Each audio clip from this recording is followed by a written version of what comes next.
आदर्श विद्या मंदिर जोधपुर द्वारा संचालित ऑनलाइन क्लास में आप सभी का हार्दिक स्वागत एवं अभिनंदन।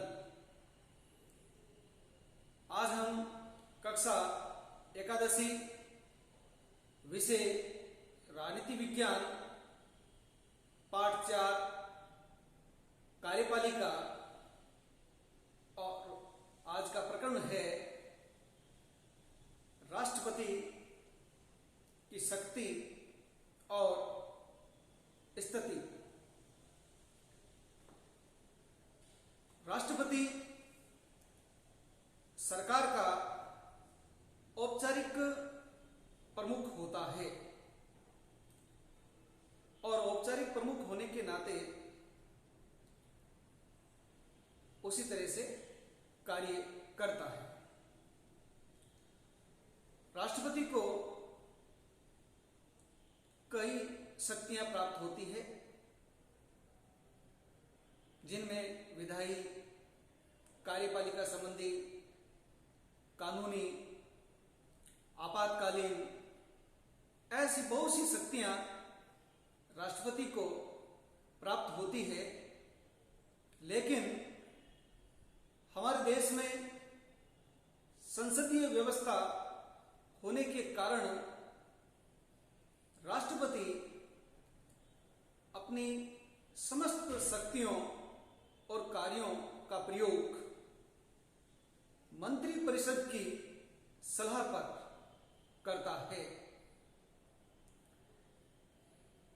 प्रधानमंत्री उस मंत्रिपरिषद का प्रमुख होता है। मंत्रिपरिषद और प्रधानमंत्री लोकसभा में इनको बहुमत प्राप्त होता है। इस तरीके से राष्ट्रपति के सभी कार्य मंत्रिपरिषद की सलाह के अनुसार होते हैं।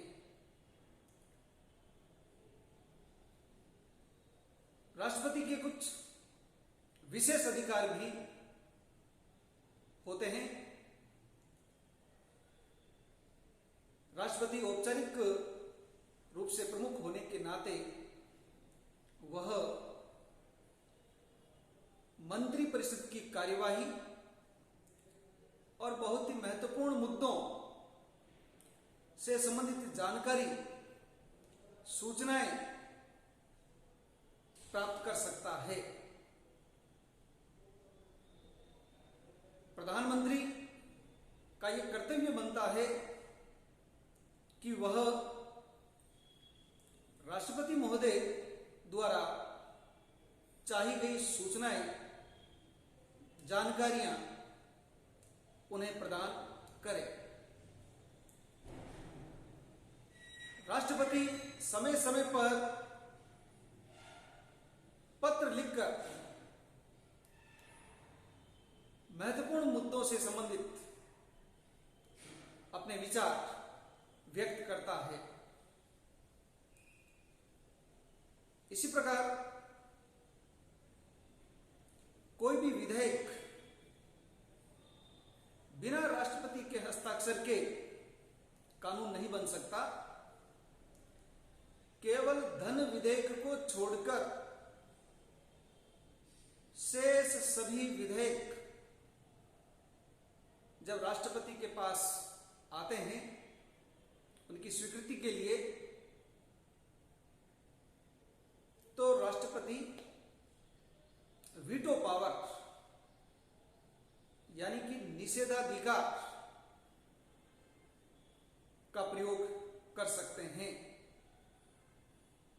यानी जब विधेयक राष्ट्रपति महोदय के पास आता है तो राष्ट्रपति अधिकांश मामलों में तो सीधे हस्ताक्षर कर देते हैं, लेकिन कभी कभी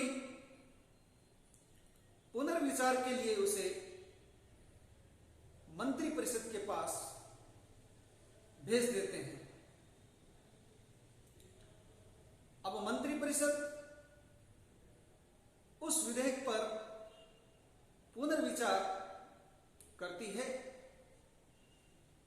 जिन मुद्दों पर राष्ट्रपति ने आपत्तियां दर्ज की है या जो सुझाव दिए हैं उनके ऊपर विचार करती है।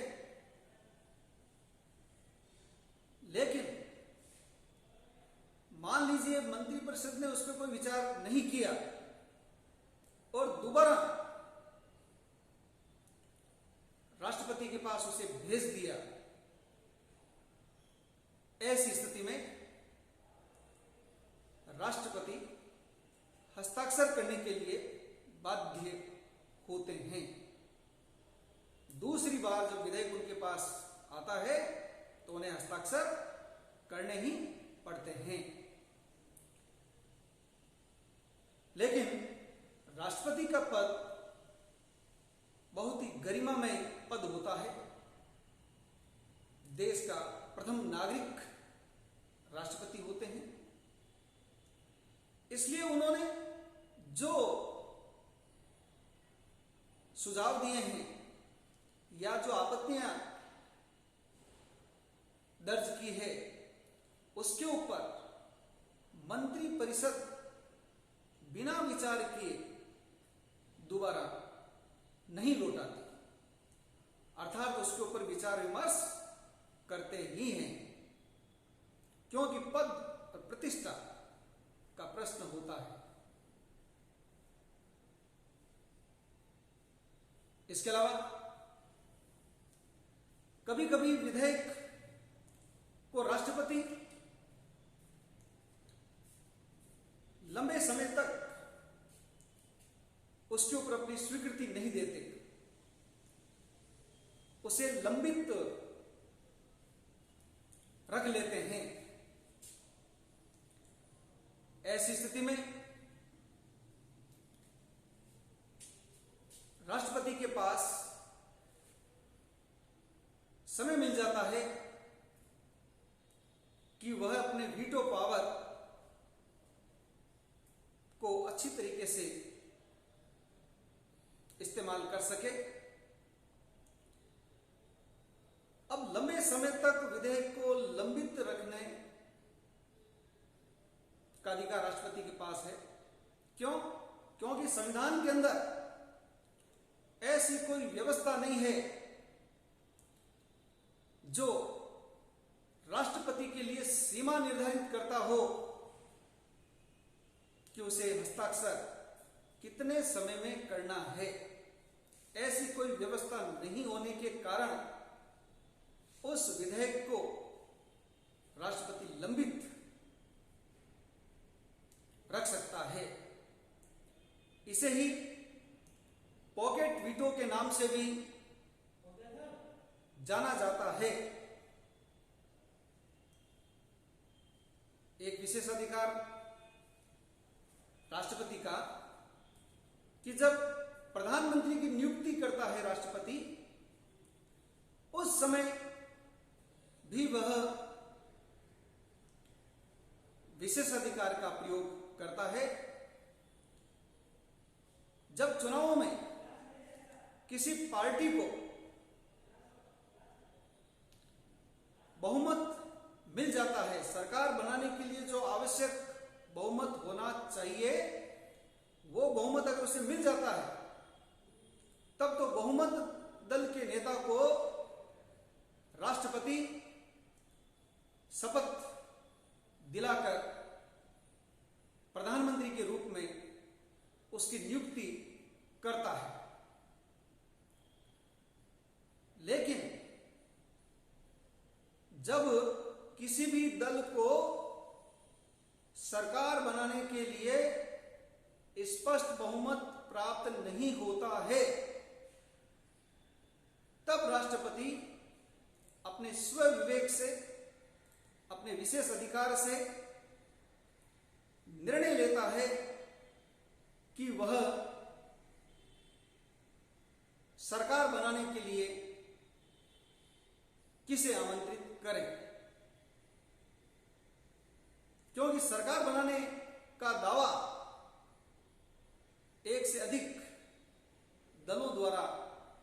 किया जाता है। वे दावा करते हैं कि सरकार हम बनाएंगे, सरकार हम बनाएंगे, ऐसे अलग अलग दलों द्वारा दावे किए जाते हैं, जबकि स्पष्ट बहुमत किसी भी दल को मिला नहीं है। ऐसी स्थिति में राष्ट्रपति ही यह निर्णय करता है कि वह किसे बुलाए। तो इस तरीके से राष्ट्रपति के आपने विशेषाधिकार पढ़े, इनका प्रयोग राष्ट्रपति महोदय स्वविवेक के अनुसार करते हैं। तो इस तरीके से राष्ट्रपति के पद की उपयोगिता भी साबित होती है कि यह पद बहुत महत्वपूर्ण होता है। इस प्रकार आपने आज के प्रकरण में राष्ट्रपति की शक्ति, उसकी स्थिति के बारे में जाना। आज इतना ही, शेष अगले कालांश में करेंगे। इससे संबंधित गृह कार्य के रूप में प्रश्न भी भेज रहा हूं, जो इसी प्रकरण से संबंधित है, उसे आप व्यवस्थित तरीके से करें। धन्यवाद।